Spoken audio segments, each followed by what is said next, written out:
Shalom, selamat malam semuanya. Perkenalkan, nama saya Natalana Marsin dengan NIM 23101152 dari PKK 4 semester 4. Di sini saya akan menjelaskan kembali tentang Gereja Katolik di era Revolusi Indonesia pada 1945 dan 1950. Gereja Katolik di Indonesia pada masa revolusi kemerdekaan menghadapi tantangan yang lebih besar, namun juga memainkan peran penting dalam membentuk arah gereja yang lebih nasionalistik dan kontekstual.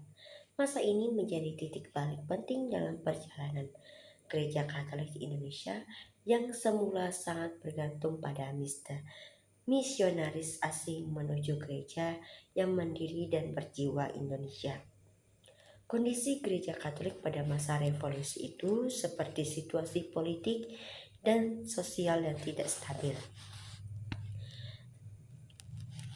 Setelah berproklamasi 17 Agustus pada 1945, Indonesia memasuki masa perang pertahanan kemerdekaan melawan Belanda. Banyak wilayah berada dalam konflik persenjataan.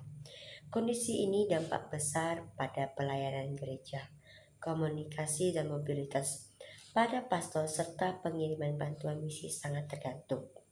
Krisis kepemimpinan dan keagamaan.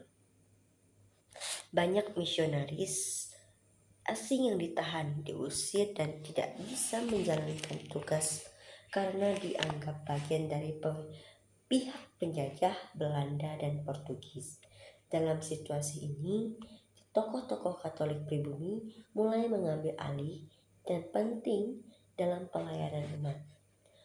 Yang kemudian munculnya kepemimpinan Gereja Katolik pribumi seperti Monsinyur Albertus Seogijan Pranata ditunjuk menjadi Vikaris Apostolik Semarang pada 1940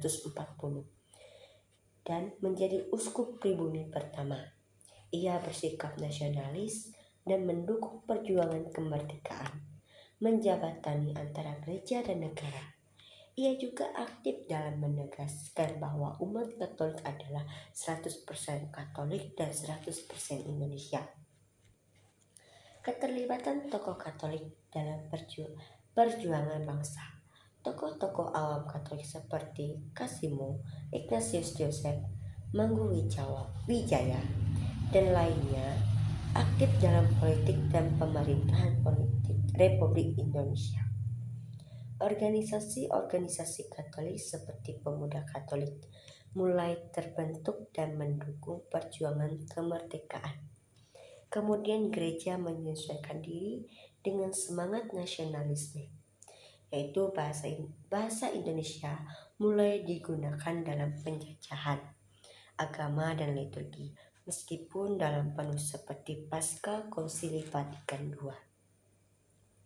Sekolah-sekolah Katolik berupaya menanamkan nilai-nilai kebangsaan gereja, mulai mengurangi ketergantungan pada bantuan luar negeri dan lebih mengembangkan koder lokal.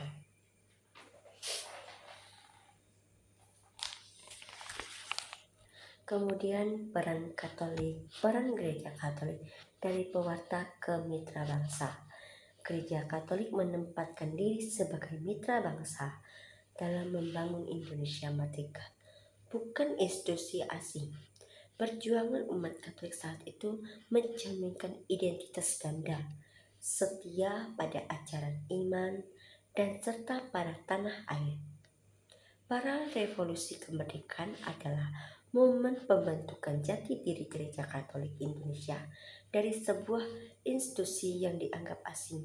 Gereja mulai tumbuh menjadi gereja lokal yang aktif dalam perjuangan bangsa, berakar di tanah air, dan dipimpin oleh putra-putri bangsa sendiri. Demikian resum pertemuan ke-9. Saya ucapkan terima kasih. Selamat malam, Tuhan Yesus memberkati.